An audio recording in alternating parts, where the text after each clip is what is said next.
All right, a little bit of a shop update. So I've been working on the LS, on the audio system, and been working on this. Got some new tires to put on the Ram. So I'll show you what's going on with the Lexus first. So I redid the whole trunk. It's all new flooring, subflooring in here, all new wiring. Everything is redone. I was having some problems with the compressors, blowing fuses, ended up turning out being a loose ground over there. So I got a new distribution block. It's got new ground points everywhere underneath here. Real nice clean wiring job with all the main power coming in and out. So I went with Infinity Reference Series on here. They're a shallow mount, 3/4 cubic foot volume in a sealed box. I wanted to do ported, but then you require 1 3/4 per woofer, and then I would lose a lot of trunk space. And I really wanted to keep this, so you still get to the 5-gallon and twin Vire. I think they're 380 Cs compressors.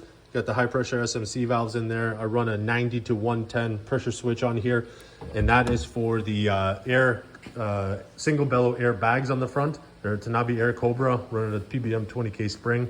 Show that in a second. Back to the audio system real quick. So I still gotta make beauty panels for here, here, and here. And that'll cover up, this. This is just, the red is only here so you prevent any bleed through when you have the beauty cover on here. Same with here. So it'll be a panel that goes on and you won't see any of this dirty work here. This is a 4-channel amp here. I think 200 watts per channel, something like that. And I'm going to swap this. This is a 6001 monoblock. I'm going to swap it for a 1001, and then it'll give the same dimension. So it'll visually be the same here and here. And that beauty panel is going to come up right about here. So you won't see any of this wiring. And I think I showed this before, but if you haven't seen it, put a new Kenwood touchscreen head unit in there.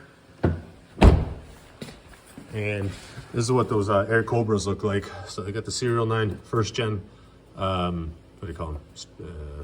Fukas here. So this is a single bellow airbag, and Bag Riders has a system out now too, which is good because these were long discontinued. There's a Michelin airbag for Tanabe. So Bag Riders has a new setup. So if I ever blow these, I got one spare, then we can go with the Bag Rider setup on there. You got the PBM 20K spring. So that rides real good. The Benz, I got it running now. So it does run idle, drive, goes down the drive. Something's still messed up with the CIS distributor. I'm not getting any fuel at idle to cylinder number 4 here. It does clean up a little bit when you get into higher RPMs. When you actually start pushing this fuel plate down. I got a new used self-adjusting rear shock on the back so you can actually drive it around. Probably in the spring, either rebuild or buy a Reman or a known good used running CIS unit. So this thing should be running and driving, and then we'll start on the body work in here. I put the interior back together a little bit. So that's back. Obviously, this wood is all delaminating as it is with 40-year-old Mercedes, 35-year-old Mercedes. But otherwise, it works, it stops, runs, drives. So it needs a bit of fine tuning. Now let's go with the tires here. Excuse the mess, I've been in between jobs doing stuff. So my old tires coming off the dually are Cooper ST Max and a 255/80/17 load range E. Got about 38,000 miles on them or so. So you can see there, this is the front, it's most worn. It's starting to get choppy, starting to get a little bit of uneven wear. I swap them left to right, not front to back, because I don't want to be polishing 2 sides of the wheel. And again, these are clear coated, so you don't really polish them anyway. These will probably get 40,000 if I were to take them right down to the wear bar.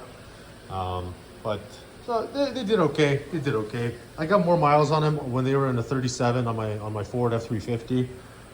So what I went now with is a Kelly Edge MT. These are made by Goodyear, similar to a Goodyear Duratrack. These do have a 3-ply sidewall. I don't know if the new Duratracks are a 3-ply or still a 2-ply sidewall. I know people were blowing them out before, what I read. I don't know, frankly, it feels a little bit floppy to me. We'll see. I don't remember how my 37s were. So it's a 35, 12, 5, 17. I do got a complaint. These measure out to exactly 34 inches unloaded. I know 35 is nominal, but I'm getting robbed of at least half an inch. So Kelly, Goodyear. I got a bone to pick with you guys. Come on, made in America. I expect them to measure up to what tires are supposed to be. So typically a 35 nominal comes in at a 34.5, 34.8, somewhere around there. and this is a 34. So loaded, I'm probably gonna be at 33 and a half. And I mean, I got 35s and I'm rolling with a 33 and a half. Absolutely unacceptable. Pretty pissed about that. But hey, they were on the cheaper end of the scale. So again, you get what you pay for, but I'm hoping made in USA. I'm hoping for a good quality tire. Size be damned, as long as it, you know, balances well. God damn it, cat. Stop eating freaking styrofoam. Yo, cat, don't eat styrofoam. Ugh. Oh my God. Well, that one's done. You idiot.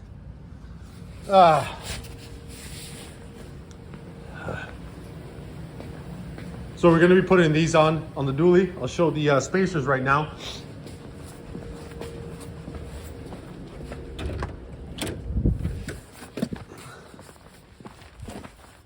Got these beautiful spacers made in USA as well. That's a